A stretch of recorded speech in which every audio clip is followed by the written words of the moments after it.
Olá pessoas, tudo certo com vocês? E chegamos a mais uma aula de romantismo. E agora, romantismo poesia, 3 gerações. Bora lá? Solta a vinhetinha.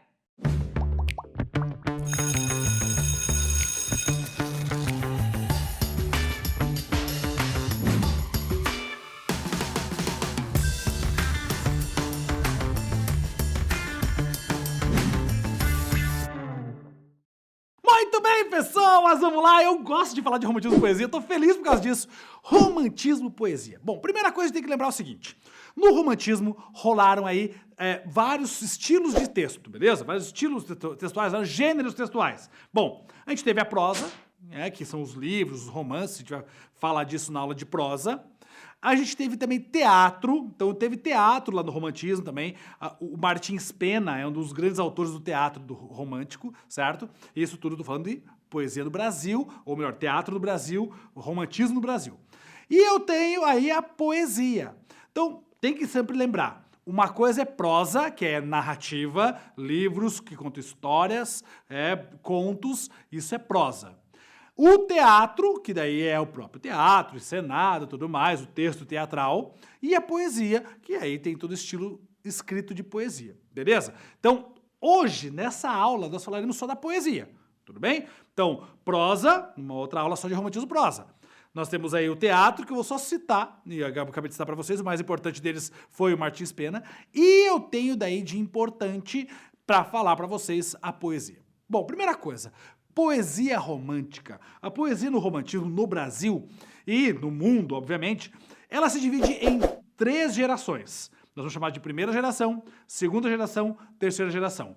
Cada geração tem um nome, que eu vou dar para vocês daqui a pouquinho, de acordo com qual geração eu estou explicando. E também, além de ter um nome, essa geração tem características próprias dessa geração e também tem autores importantes dessa geração, ou melhor, poetas importantes.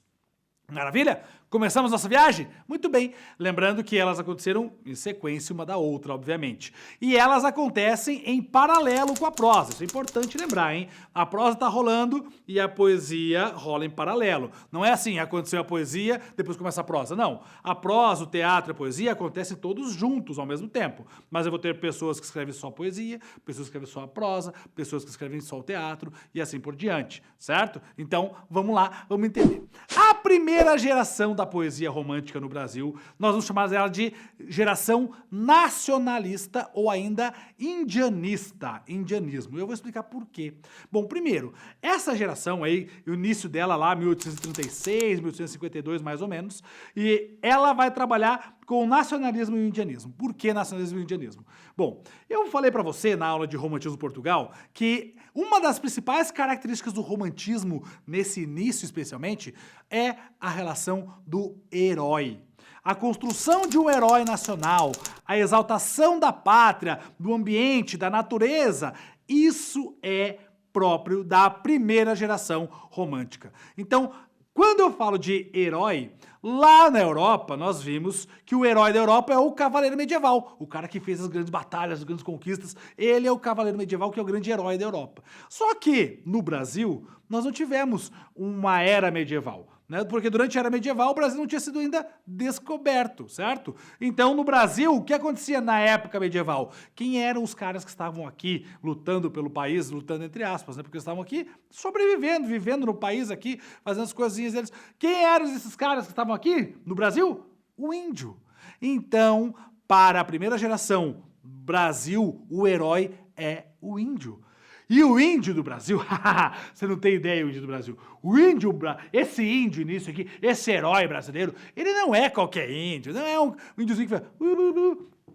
Não, o cara é tipo The Avengers índio, entendeu? Ele é o cara, ele é o índio, entendeu? O índio Brasil, o índio do romantismo, veja, o romantismo é um troço exagerado sempre. Então, o índio do romantismo não é aquele índiozinho que vai pescar, vai fazer o peixinho na fogueirinha. Não! O índio do Brasil é o índio, é o cara que vai pegar uma onça no braço aqui, A onça vai matar minha família? Não vai.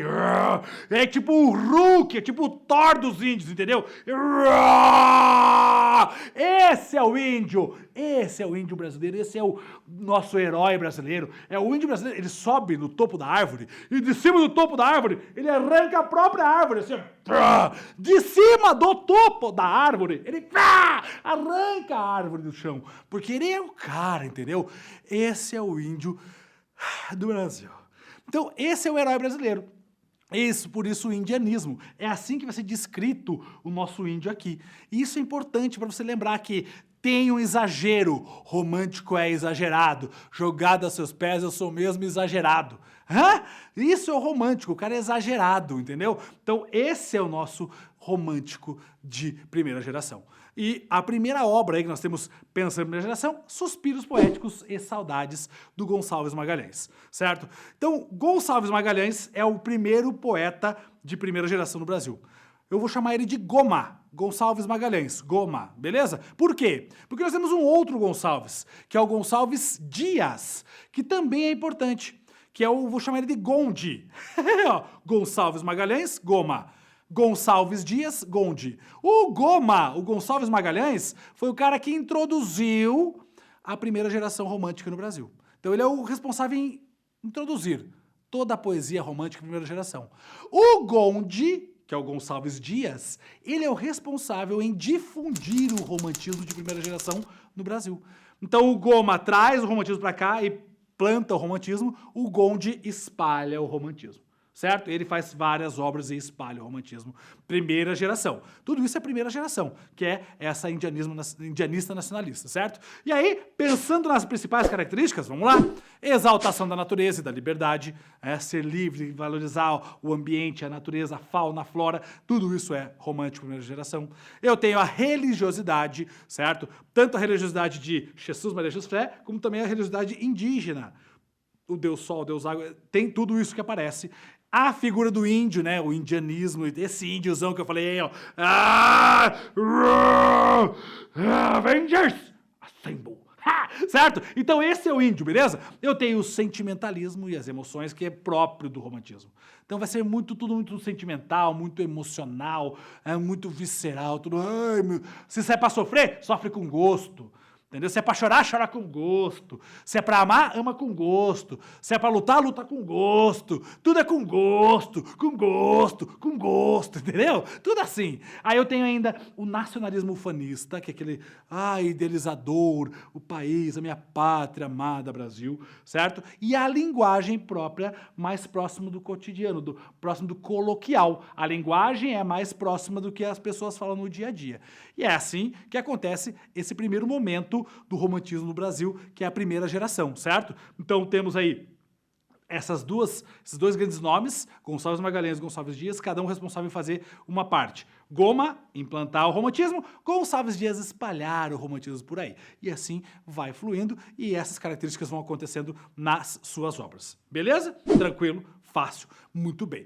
Dentro disso, aí pensando no Gonçalves Magalhães, além de ser introdutor e fazer suspiros poéticos também, ele vai fazer um poema épico chamado Confederação dos Tamoios, que é bem importante. Então, o poema Confederação dos Tamoios, para Gonçalves Magalhães, bem importante. O Gonçalves Dias, nas suas características, que são natureza e saudade se entrelaçam, certo? Para o Gonçalves Dias, sempre a natureza e a saudade vão se entrelaçar o tempo inteiro. Eu tenho ainda as lamentações pelo amor impossível, também vai acontecer já nas primeiras gerações. Os anseios e as inquietações que dão todo um lirismo amoroso para essa poesia inicial dele. E o indianismo, que é outra marca muito, muito forte da obra do Gonçalves Dias. Então, cada um deles pegou uma parte dessas características para trabalhar e fez aí a primeira geração do romantismo no Brasil, certo?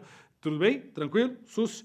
Aí, pensando ainda no Gonçalves Dias, ele vai dividir a obra dele em lírica medieval nacionalista e vai trabalhar aí com várias obras dentro disso. Maravilha? Tranquilo. Isso para a primeira geração. Na segunda geração, nós vamos chamar de ultrarromânticos. Os ultrarromânticos, eles são os caras do sofrimento. Certo? E aí o ultrarromantismo, que é a segunda geração da poesia do Brasil, já é uma coisa mais, ai Jesus, mais deprê, mais down, entendeu? Então, assim, totalmente voltado para o desapego a esse nacionalismo e mergulhou num exacerbado sentimentalismo, né? Então tem um sentimentalismo exagerado, um pessimismo doentio, né? Como forma de escapar da realidade. Então ele vai tentar fugir da realidade por esse sentimentalismo e essa dor que ele vai sofrer. Ai, eu sofro. De todos os problemas que assolavam a sociedade da época, inclusive as doenças, né? Nós tínhamos aí doenças que estavam matando muitas pessoas e a segunda geração trata disso. Então vamos lá. Características da segunda geração. Primeiro, temática pregada era a morte. O foco deles é a morte. Ultra romântico porque eles são totalmente sentimentaloides, entendeu? Ai, meu Deus, Lord Byron faz parte disso aqui, né? Eu comentei do Lord Byron lá na aula de Romantismo Portugal. Então, o romântico segunda geração, ele vai, eu quero morrer. A felicidade do romântico segunda geração é morrer. Ai, eu quero morrer. Ai, eu peguei, ai, mal do século. Ai, eu vou morrer. Então eu vou morrer, tô feliz.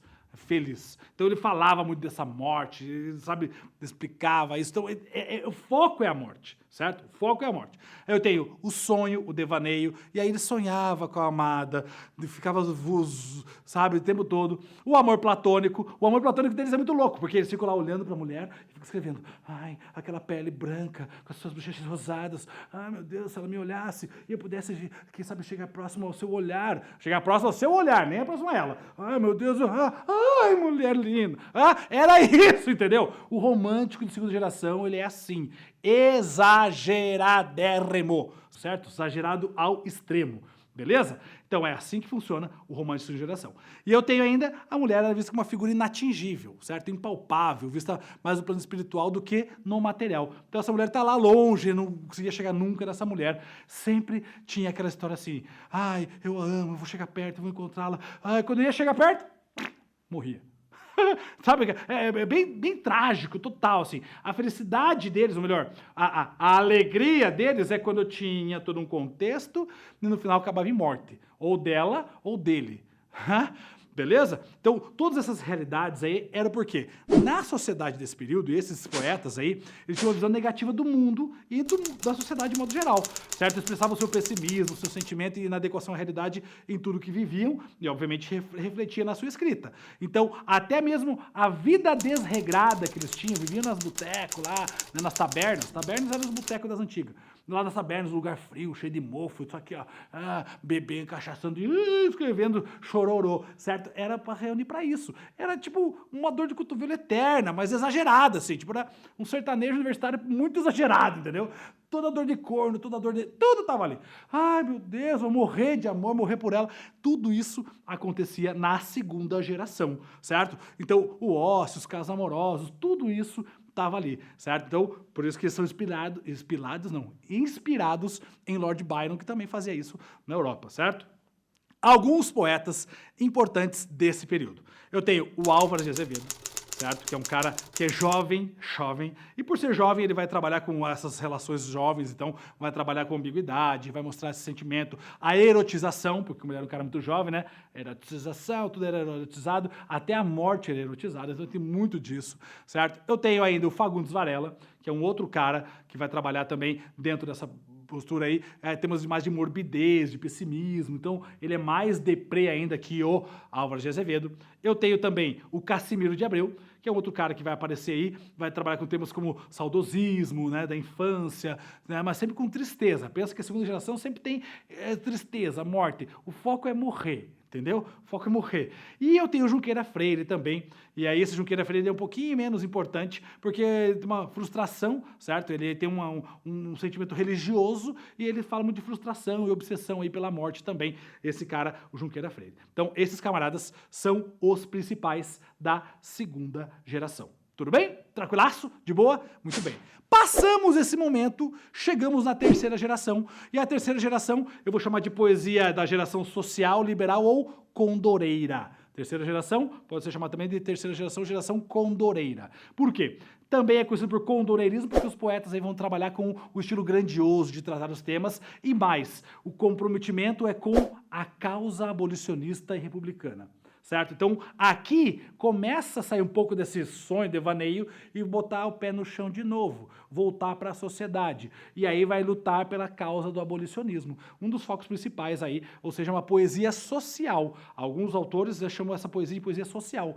O Condor tem a ver com a ideia de águia, de liberdade, então a liberdade dos escravos, por isso o condoreirismo, beleza? Então aí, o principal nome nosso aqui chama-se Castro Alves.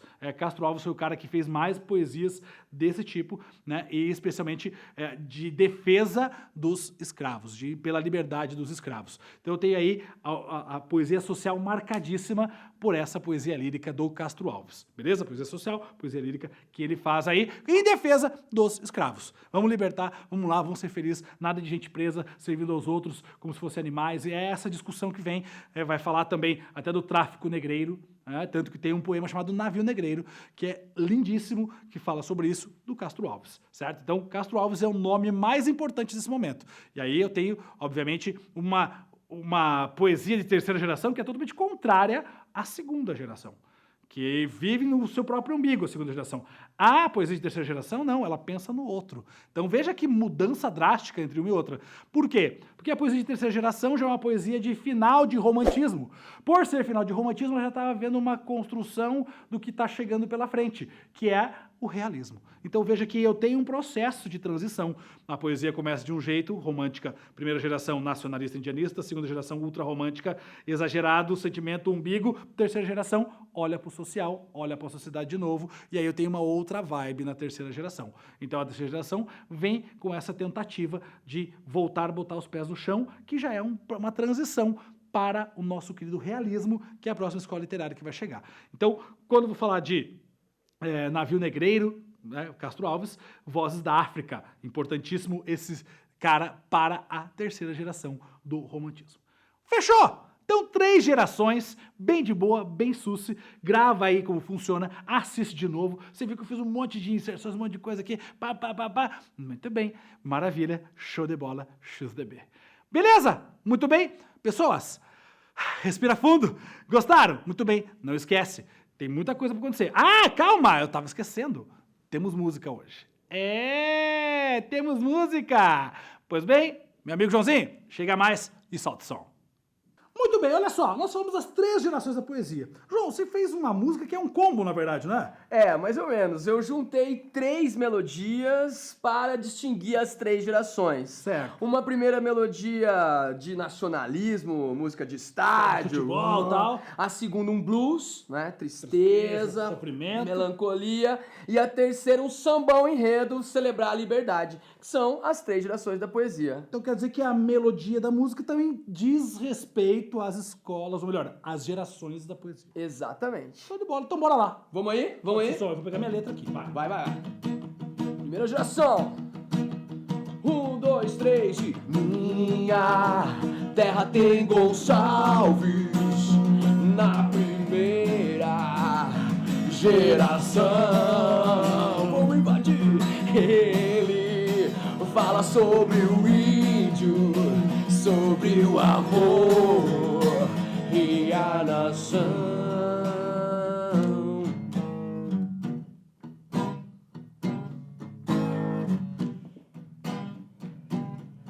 A segunda geração tem de dor, depressão, morte aos 20 de tuberculose, mulher virginal. A segunda, oh yeah, geração tem de dor, depressão, Byronismo, ultrarromantismo do século mal. A segunda geração perde dor, depressão. Azevedo, Fagundes e o filho Infância Abreu. Liberdade, liberdade, é a terceira geração. O poeta Castro Alves luta pela abolição. Liberdade, liberdade, é a terceira geração. O poeta Castro Alves luta pela abolição. Eu digo que vem. Eita vida! Então olha só, pega essa paródia, escuta umas 5 vezes, assiste ela de novo e você tenho certeza vai entender tudo sobre a poesia romântica, beleza? Não esquece de clicar na aula anterior, clica no nozinho, divulga pra galera, tamo junto, vai lá no Litera, que tem mais aula de literatura aqui no canal também, tamo junto, um abraço, fui! Falou!